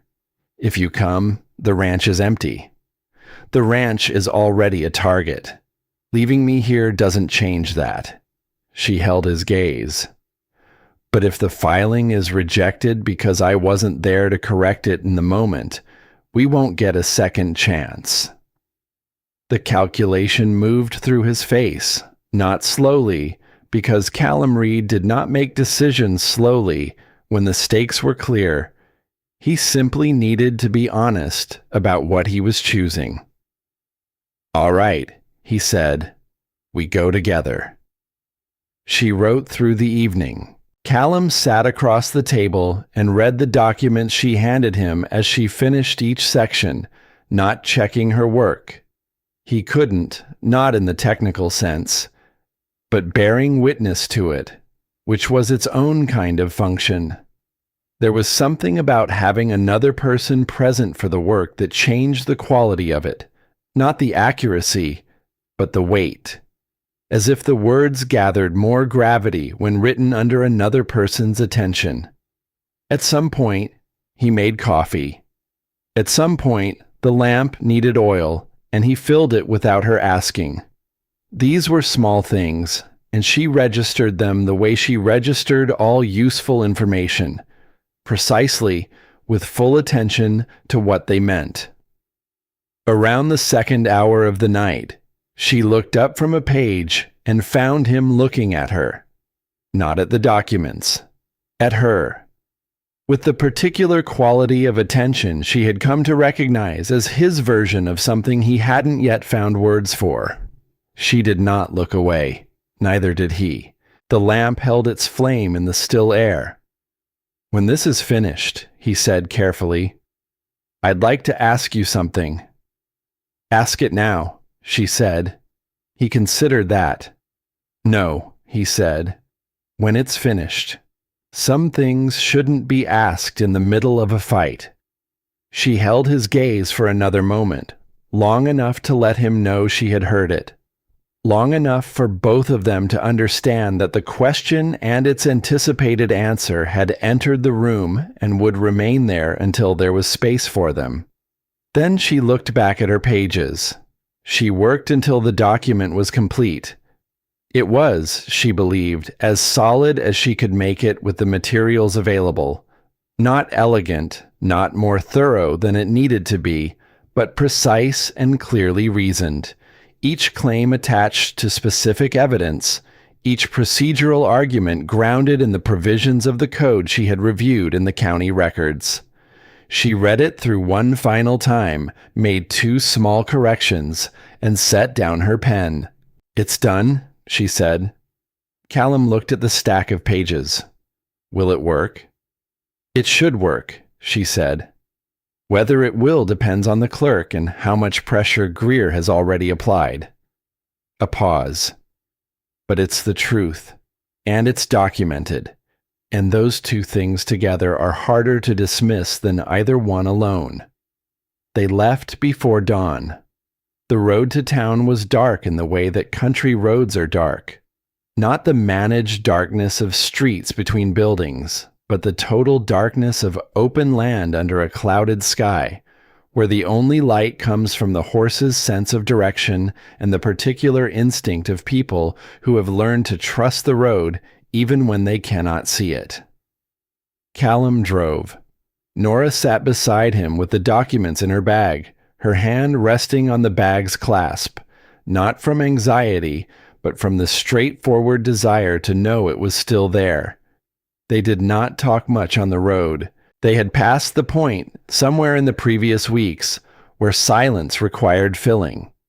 Occasionally, he would say something about the road, or the weather, or the distance remaining, and she would respond or not, and neither felt the gaps between exchanges as absence. The town was not quite awake when they arrived. A light in the bakery, a dog crossing the street, the stillness of a place between the end of night and the beginning of day, when the world is technically present but not yet inhabited. The clerk's office was dark. They waited. Nora went over the filing sequence in her mind while they waited. The order in which she would present the documents, the specific language she would use to describe the procedural grounds, the questions the clerk was most likely to raise, and the answers she had prepared. Preparation of this kind was not anxiety. It was the opposite of anxiety. It was the thing that prevented anxiety by leaving no room for it. The clerk arrived 18 minutes after they did. Philby moved with the deliberateness of someone who has learned that haste and accuracy are not compatible. He looked at Callum with recognition and at Nora with the particular assessment that men of his type gave to women who appeared in official contexts without a male representative to explain their presence. Nora put the filing on the desk before he had finished sitting down. "Challenge to provisional order," she said. "Filed in response to the emergency petition submitted by Harlan Greer yesterday." The grounds are procedural invalidity and substantive fraud in the underlying debt instrument. She set the supporting documents beside the challenge in the order he would need them. I can walk you through each element or leave you to review independently, whichever you prefer. Philby looked at the papers. He looked at Nora. He looked at Callum. He picked up the challenge and began to read. He read slowly. Nora stood still and let him read. Callum stood beside her and did the same. The office smelled of paper and the particular dust of a place where documents accumulated over years, and outside the window the town was beginning its morning, sounds filtering in from the street. A wagon, voices, the bakery bell above its door. Greer arrived while Philby was on the third page. He did not come alone. He came with two men, and with the easy authority of someone who has managed local officials long enough that he no longer thinks of them as independent agents. He stopped when he saw Nora and Callum. His pleasant face did the thing it did, the recalibration, the smooth adjustment, the pleasant expression held in place while the eyes did different work behind it. "Philby," he said, "I've come to confirm the execution of the provisional order." "Mr. Greer." Philby did not look up from the page he was reading. "I'm reviewing a challenge to that order, filed this morning." Greer looked at the papers on the desk. He looked at Nora. Something moved behind his eyes. Not the recalibration this time, but something with more heat in it. "A challenge filed by whom?" "By the respondent's household," Philby said.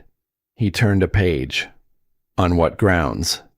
"Procedural invalidity and substantive fraud in the underlying instrument." Philby said it without inflection, reading it directly from the document, as if the words were simply what the words were, which they were. Greer moved to the desk. He reached for the papers.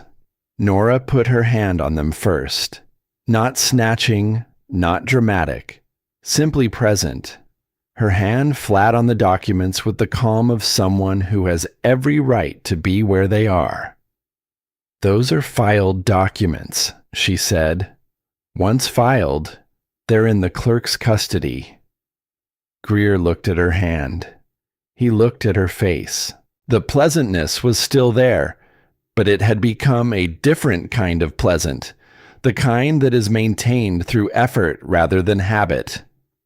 "Miss Calloway," he said, "you are operating significantly outside your depth."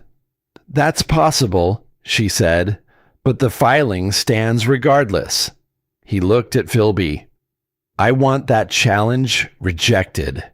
It doesn't meet the formal requirements." Philby set down the document and looked at Greer over the rims of his spectacles with the expression of a man who has been managing local authority figures for many years and has developed, through that management, a particular species of mild-mannered spine. "It appears to meet the formal requirements, Mr. Greer. I'll need to complete my review before making any determination." Greer was silent for a moment. Then he said, "I'd like to speak with you privately, Philby." "I'm reviewing a filed document," Philby said. "I'll be available when I've completed my review." Greer turned and walked out. His men followed. The office was quiet. Philby finished reading. He set the document down and removed his spectacles and cleaned them with the careful thoroughness of a man buying himself a moment to think. Then he replaced them and looked at the stack of supporting materials. "The evidence you've cited," he said. "It's all here?" "All of it," Nora said. "The county filing records are copies made at the filing office, attested by the officer on duty. The letter is original, in the hand of Callum Reed's late wife, naming the parties involved. The testimony of the secondary witness is available to be given under oath." Philby looked at Callum. This is your wife's handwriting. You're prepared to attest to that? Yes, Callum said. Philby was quiet for another moment. Then he picked up his pen. He wrote. He stamped.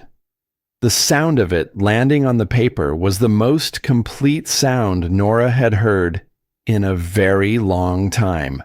The provisional order is suspended pending review by the circuit judge, he said. They were out of the office and back on the street before either of them fully breathed. The morning had arrived while they were inside. The street was occupied now, people moving about their days, the town doing what towns did in the hours after dawn. Greer was standing near the far hitching post with his men, watching the clerk's office door, and he saw them emerge, and he understood from their posture what had happened inside. The pleasant expression was gone entirely. He crossed the street toward them. Callum moved slightly, just slightly, so that he was a fraction closer to Nora than he had been. And it was not a large movement, and it was not a dramatic one, but it was completely deliberate. And Greer saw it and stopped walking while he was still 10 feet away. You have delayed the matter, Greer said, not resolved it. The traveling judge arrives in 6 days, Nora said. The challenge is filed and the provisional order is suspended.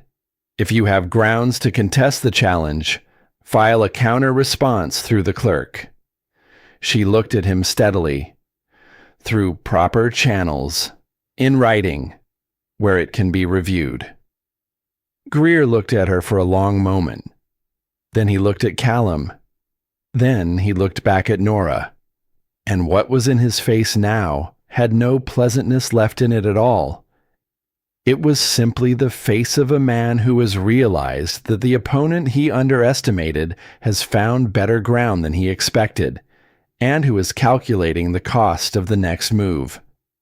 You should know, he said, that I know about your history. The shipping company. What they said about you. He said it quietly, not for the street, just for her. Whatever you think you're building here, that history is available to me, and a judge who arrives not knowing this county will be interested to hear it.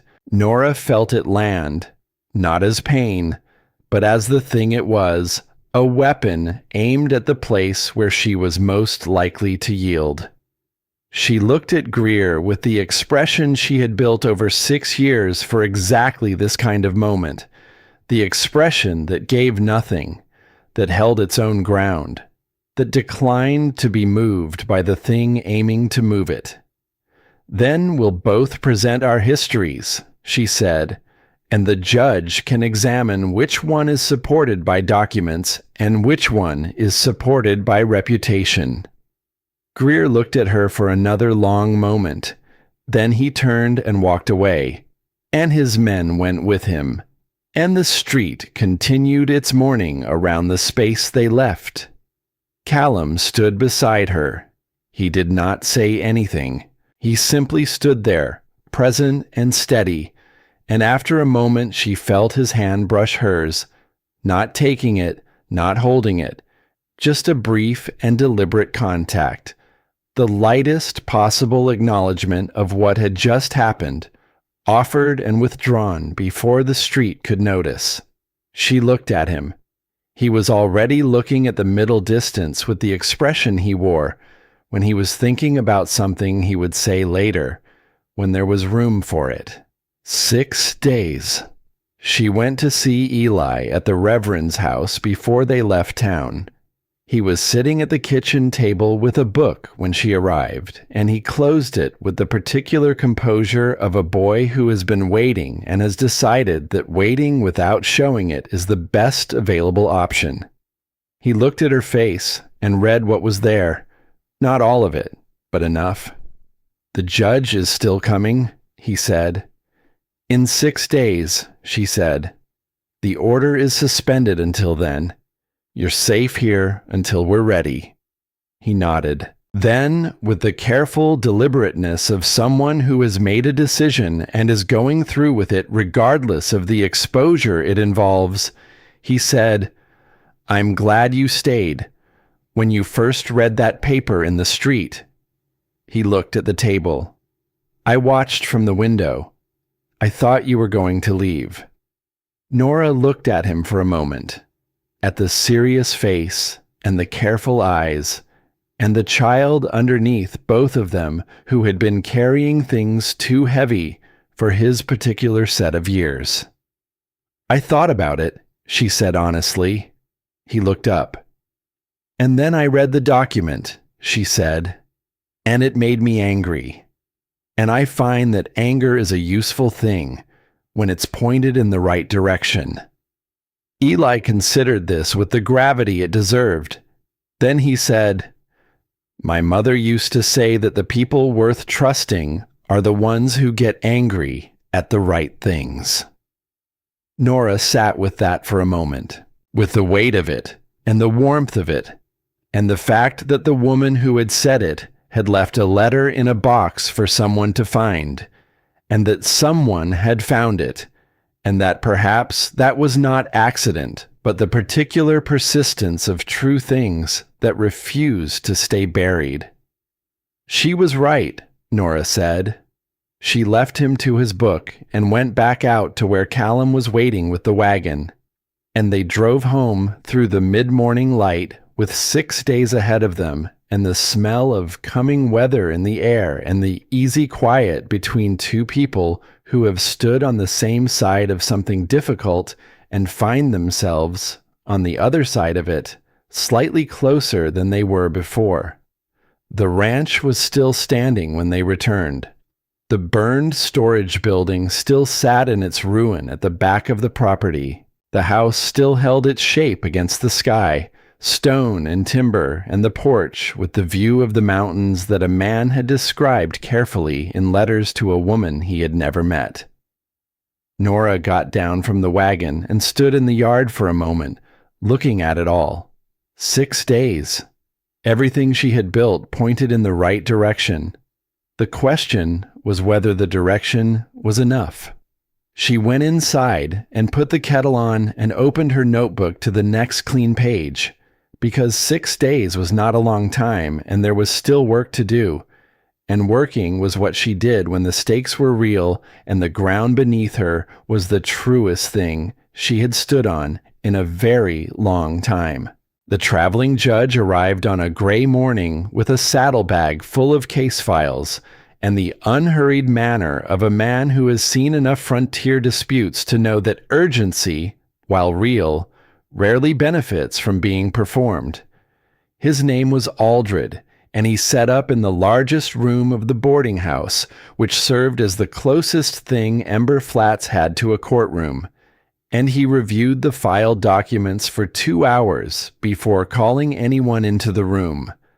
Nora knew this because she was waiting in the hall outside with Callum on one side and Denny Cole on the other, and she had counted the minutes not from anxiety, but from the particular discipline of someone who has learned that the time between preparation and execution is best spent in stillness. Cole had come to them 2 days earlier. He had appeared at the ranch gate in the early evening with his hat in his hands and the look of a man who has made a decision and arrived before he could unmake it. He had not said much at the gate. He had come inside and sat at the table where Nora had spread her documents, and he had looked at Alara Reed's letter for a long time without touching it, and then he had said, quietly, that he was ready to say what he knew under oath, and that he understood what it would cost him, and that he had decided the cost was no longer something he was willing to pass on to other people. Callum had poured him coffee. Nora had gone over his testimony with him for the better part of 3 hours, not coaching. She was careful about that, careful in the way of someone who understood that the difference between preparation and fabrication was the difference between truth and its opposite. She asked him what he had seen. She asked him to say it plainly. She asked him the questions Greer's counter-argument would ask, and she let him find his own answers. And when his answers were true, she told him they were sufficient. And when they reached the edges of what he actually knew, she told him to stop there and go no further, because the edges of true knowledge are where testimony breaks and the whole structure comes down. He had stayed the night in the spare room and ridden into town with them in the morning, and now he sat beside her in the hall outside the judge's door with his hat still in his hands and his scar facing upward on his left hand, and he did not speak, and she did not require him to. Greer arrived 20 minutes before the hearing was called, with a man who appeared to be serving as his legal representative. Someone brought in from outside the territory, well-dressed, carrying his own case of documents. He walked past Nora and Callum in the hall without looking at them, which was itself a form of looking. Callum watched him go. His jaw was doing the work it did when he was holding something steady that would rather move. Nora shifted her weight slightly, half an inch closer, and felt him register it the way he registered all the small things, completely, without comment. Judge Aldred called them in. The room was plain, a long table at one end where the judge sat, chairs arranged in rows that the small attendants, Philby the clerk, Reverend Marsh and his wife, 3 townspeople who had heard and come, occupied without filling. Eli sat in the second row between the Reverend and his wife, his hands folded in his lap, his face doing the thing it did when he was being very careful. He looked at Nora when she came in. She looked back. Nothing passed between them that could be named, but something passed. Greer's representative presented first, because Greer had filed the original petition, and the challenge was the responding document. He was skilled. Nora granted him that, watching his presentation with the attention she gave to everything that needed to be understood before it could be countered.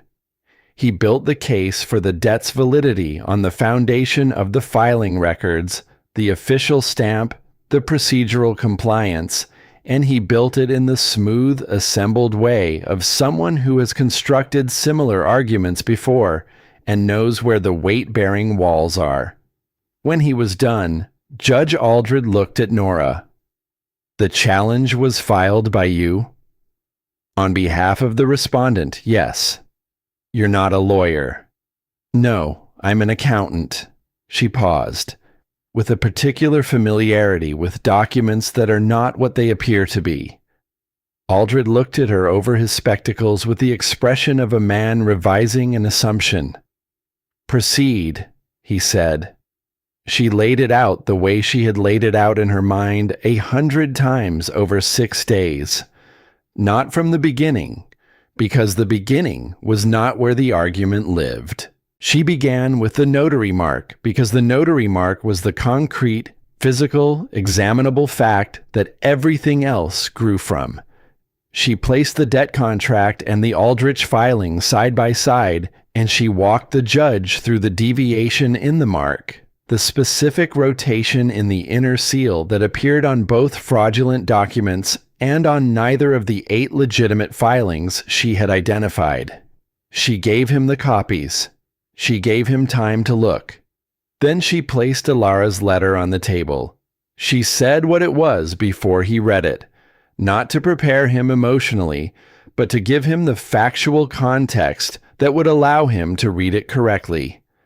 A letter written by Callum Reed's late wife in the period before her death, naming the parties present when she signed the original agreement, describing the document she had signed, which did not contain the clause about indentured collateral, expressing her suspicion that what she had signed was not what would be filed.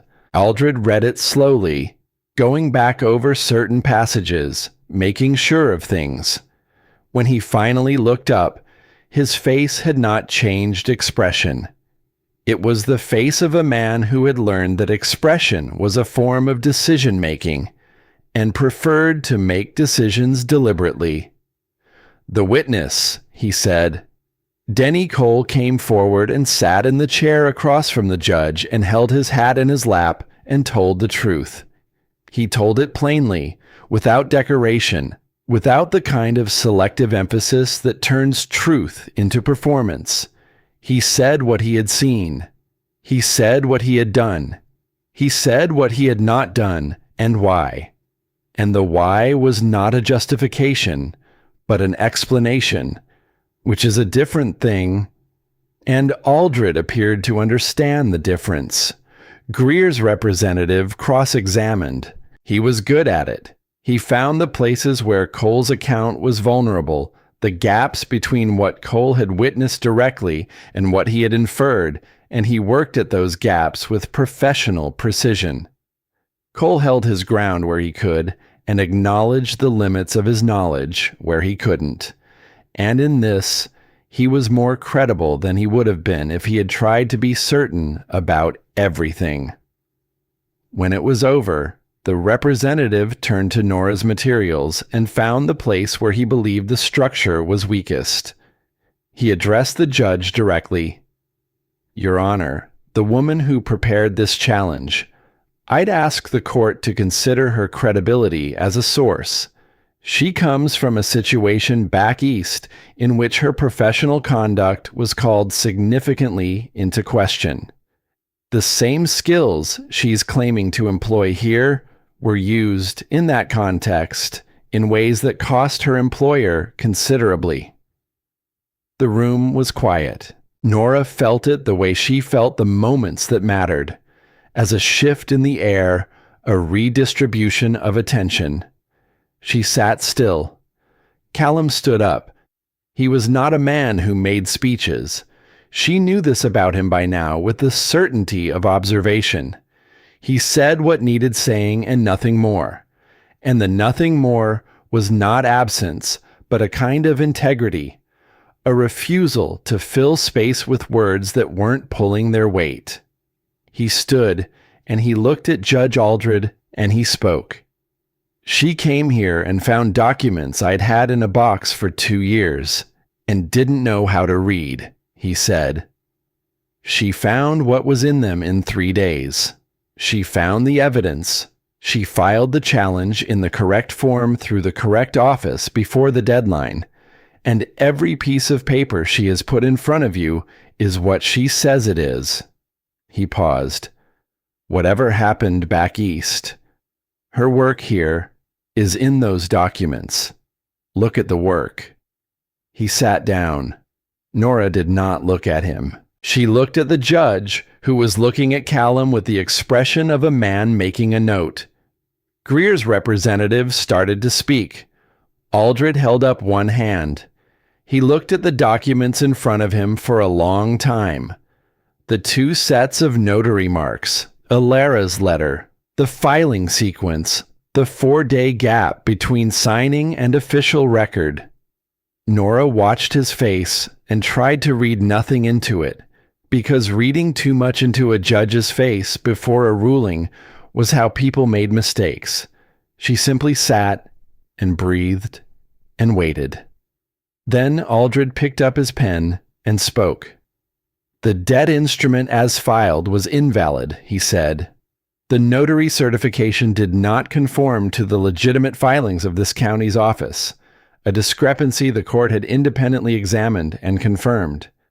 The witness testimony corroborated the account set down in the handwritten statement of the debtor's late wife regarding what she had actually signed. The provisional order was dissolved. The debt as claimed did not exist, and he would be recommending a formal inquiry into the filing practices of this office for the period in question, with particular attention to the property transfer of 14 months prior." He closed the file. The room was very still. Greer stood.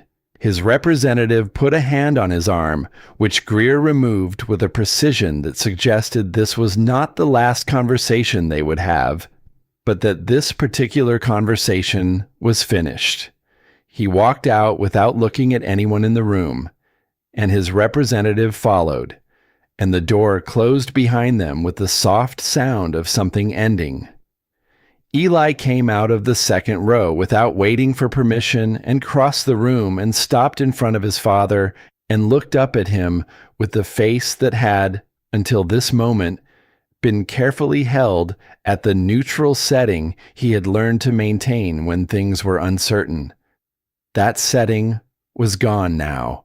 What was underneath it was simply the face of a 9-year-old boy who had been frightened for a very long time and had permission now to stop. Callum put his hand on the back of his son's head and did not say anything, because there was nothing to say that would be more than what the gesture already was. Nora began to gather her documents from the table. She worked slowly, giving the room what it needed, giving the space between father and son the privacy it deserved. Her hands were steady. They had been steady through all of it, which was not bravery, but simply the practical result of having something to do with them. She felt a small hand beside hers on the table. Eli was helping her stack the papers. He did it with the careful efficiency that was his particular style, straightening the edges, setting the files in the order she'd been using all along, which meant he had paid attention to her ordering system at some point without being asked and had remembered it. He did not look at her while he helped. He simply helped. She let him. When the documents were packed and the table was clear, they walked out into a morning that had become afternoon without her noticing. The gray had lifted and the sky was doing the thing it did in that country. The particular saturated blue that appeared when the clouds moved through and left the light clean. The red rock formations to the west caught the afternoon sun and held it in shades of amber and rust, and the street of Ember Flats moved around them with its ordinary sounds, which were, after the last weeks, remarkable in their ordinariness. Reverend Marsh and his wife said their goodbyes. Denny Cole appeared at the edge of the group and waited, hat in hand, until Callum looked at him. "I know it doesn't cover what I owe," Cole said. "I know that, but I wanted to say it anyway." Callum looked at him for a long moment. "Go home," he said. "Do better." It was not forgiveness exactly, but it was the door to it left open, which was, Nora thought, probably more than Cole had expected, and perhaps exactly what he needed. They drove home in the afternoon light, the three of them on the wagon seat, Eli in the middle, his shoulder against his father's arm. He fell asleep somewhere in the last mile, the boneless, trusting sleep of a child whose body has decided that the emergency is over and rest is now permitted. Callum drove one-handed, his other arm keeping Eli from sliding, and the road went through the scrub and the red rock in the late light, and the mountain shapes on the horizon were exactly as described in every letter, immense and red and lit with something that had no name in practical language. Nora looked at them. She thought about a woman reading letters in a small room above a landlady's house, choosing between the options available to her with the information she had at the time, which was not perfect information. It never was. But which had led her here, to this wagon, to this road, to these particular mountains, in this particular light. She did not regret the choice. She had known, she thought, somewhere below the level of articulation, that she would not. Callum pulled the wagon to a stop at the top of the rise where the ranch came into view in the valley below. The house, the barn, the burned storage building at the back that would need to be rebuilt in the spring, all of it sitting in the last of the afternoon light with the quality of something that has been tested and is still standing. Eli slept on. Callum looked at the ranch for a moment. Then he looked at Nora. "I said I wanted to ask you something," he said, when it was finished. "It's finished," she said. He was quiet for a moment in the way that meant he was choosing words that were true rather than convenient. "I didn't write to you for myself," he said. "I wrote because Eli needed someone, and I didn't know how to be everything he needed. That was honest when I wrote it." He looked at his hands on the reins. "What's also honest is that somewhere in the last weeks, I stopped thinking about what you were doing for him and started thinking about what it would mean if you weren't here. Not for him, for me." He paused. "I'd like you to stay, not because the contract says you're here, because I'm asking." The light was doing something extraordinary to the valley below, filling it the way light fills a space it has been let into, finding the corners, making the ordinary things luminous. "I'm already here," she said. "I know." He looked at her. "I'm asking anyway." She held his gaze and let the question be what it was, real and earned, and offered by a man who did not say things lightly and was saying this one with full knowledge of its weight. Then she said, yes, in the plain and undecorated way she said true things, and it landed between them without ceremony and without the need for any, because it was simply the right word in the right place at the right time. He reached across the sleeping child between them and took her hand, and held it with the careful steadiness that was his particular mode of tenderness. Not demonstrative, not ornamented, simply present, simply sure. Below them, the ranch sat in its valley with the mountains beyond it, and the light continued its work, and the burned building at the back would need to be rebuilt in spring, which would require lumber and time, and two people who knew how to work alongside each other, which they were. Eli stirred. He blinked at the view in the particular way of someone returning from deep sleep to a world that looks better than it did when he left it. He looked at the ranch. He looked at his father. He looked at Nora and the fact of their joined hands with the expression of someone confirming something they had already suspected and are pleased to find confirmed. He said nothing. He simply settled back against his father's arm and looked out at the valley and the mountains and the light, and his face was the face of a child who has decided, after considerable examination of the evidence, that the world can be trusted to contain good things if you are patient enough to wait for them.